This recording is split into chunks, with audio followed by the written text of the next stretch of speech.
ایک بچے نے نا حضور کے کپڑوں پر پیشاب کر دیا تھا، اس کی ماں پریشان ہو گئی، بخاری ہے، یا رسول اللہ وہ بچہ تھا پتہ نہیں چلا، تو نبی پاک فرمانے لگے کیا ہو گیا، وہ بچہ ہے، اللہ نے پانی پیدا کیا نا، ابھی اس پہ پانی بہائیں گے سب ٹھیک ہو جائے گا، وہ بچہ ہے۔ لیکن حاجی صاحب گھر میں بگڑ جاتے ہیں، پوتا اگر پیشاب کر دے کہتے ہیں میں نماز پڑھنی ہوں، وہ بگڑ جاتے ہیں، پیر صاحب وہ بگڑ جاتے ہیں اس بات پہ، علامہ صاحب بگڑ جاتے ہیں، سیٹھ صاحب کہتے ہیں پتہ ہی نہیں بچے نے پیشاب کر دیا ہے۔ حضور نے فرمایا کہ بچہ بچہ ہوتا ہے،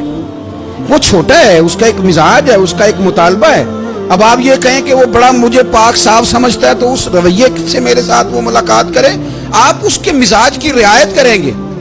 نبی کریم کے غلام کے بیٹے ہیں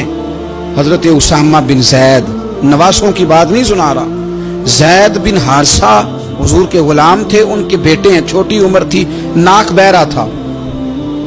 ویسے دادا جی ناک صاف کر دیتے ہیں پوتے کا، ہو سکتا ہے وہ ڈانٹ دے کہ چل دوڑ جا کتنا گندا، اماں سے کہا تیرا ناک صاف کرے، چل نلائق، نانا بھی کہتا بھاگ جا، کیونکہ وہ حاجی صاحب نے وضو کرنا ہے، نماز پڑھنی ہے، تو ان کے قریب یہ چیز آگے تو بڑا مسئلہ بن جائے گا۔ نبی کریم صلی اللہ علیہ وسلم نے کہا عائشہ اسامہ کی ناک بہ رہی ہے صاف کر دو۔ حضرت عائشہ کہتی ہے میں ذرا اٹھی کو کپڑا دیکھنا تو حضور جلدی سے اٹھے۔ ایک روایت تو یہ کہ حضور نے ناک پوچھ دیا، اور دوسری میں کہ نبی پاک قریب پہنچ گئے۔ جناب عائشہ کہتے ہیں میں نے ہاتھ پکڑ لیا، میں نے کہا حضور کپڑا لینے گئی تھی آ گئی،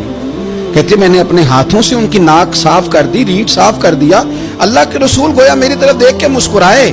حضور راضی ہوئے۔ بچے تو بچے ہوتے ہیں، بچے تو بچے ہوتے ہیں۔ اب آپ کو بچہ حاجی صاحب مانے، پہلے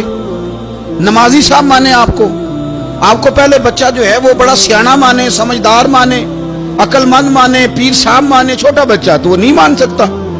آپ اس کی نفسیات کے مطابق اس کے ساتھ چلیں، آپ رویہ وہ رکھیں کہ وہ بچہ ہے، وہ چھوٹا ہے، حضور بچوں کے پاس سے گزرتے تھے تو انہیں سلام کہتے تھے، آپ بھی کہتے ہیں، آج سے کہیں گے، حضور گزرتے چھوٹے کہتے السلام علیکم۔ اور نبی پاک صلی اللہ علیہ وسلم کبھی کبھی نا بچے کھیل رہے ہوتے تو حضور بیٹھ جاتے، فرماتے یار میرے سینے سے تو لگو، حضور زمین پہ بیٹھ جاتے، بچہ یوں ہاتھ پہ، بچہ دوڑا آتا حضور کے سینے سے جب لگتا تو نبی پاک گر جاتے اور فرماتے اوئے ہوئے تم نے تو مجھے گرا ہی دیا ہے۔ یہ بچوں کے ساتھ آپ جو رویہ رکھیں گے وہ میٹھا ہوگا۔ اب آپ کہیں کہ چونکہ اب میں ایک عہدے پہ ہوں، میں ایک منصب پہ ہوں، تو یہ آپ کی نفسیاتی کمزوری ہے، پھر کیا ہوتا ہے بچوں کو ڈانٹ کے رکھا جاتا ہے۔